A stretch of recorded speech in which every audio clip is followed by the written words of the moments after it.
What people should understand is that coronavirus is not a new virus. Flu viruses change their strains. So now we're having a new strain of a coronavirus, which mainly affects the respiratory system, that is your nose, your throat, and sometimes your lungs. So your symptoms will be mainly your general flu symptoms. The people with a low immunity system, such as your diabetes mellitus, TB, kidney failures, that is if you have a chronic illness, you are susceptible to get it. The symptoms or the signs are more pronounced than in anyone who doesn't have an underlying medical condition.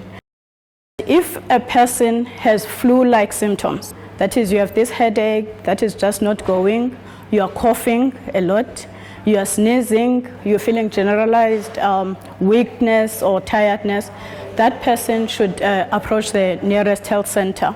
More so if the person has traveled to a country which has confirmed cases of coronavirus, or the person has had a contact with a person confirmed to have a coronavirus, those people should access healthcare centers. Because it presents with generalized symptoms of a flu-like illness, it happens that people are being treated what we call symptomatically.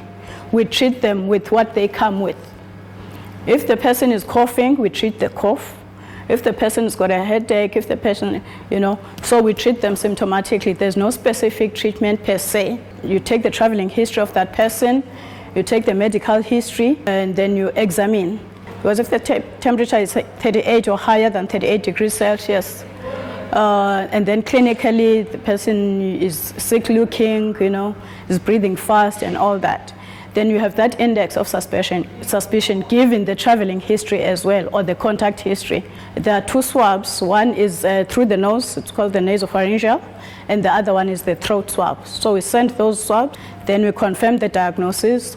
The patient, if the patient are critically sick, they are admitted. You keep a distance of 2 meters or more from other people. You get a mask so that you prevent others getting the infection. So the person who's diagnosed, even if they are not admitted, should have a mask, should always wear a mask, even at home. And then try as much as possible to use their own room if they can. Try as much as possible when they are coughing, like the general population, when they are coughing or sneezing, to either sneeze or cough through the mask or use a tissue, throw it away. Try and disinfect or sanitize surfaces like your doorknobs, your tables, your utensils and stuff like that to prevent the people they are living with from getting the infection. We know that there's lots of other causes of flu that have been there before the coronavirus. So if someone is suspecting that they might have got the coronavirus, there's a national number that they can phone to say, present their symptoms, to say what they are feeling, so that someone can advise them further as to whether they need to go to a health center. There is a national number.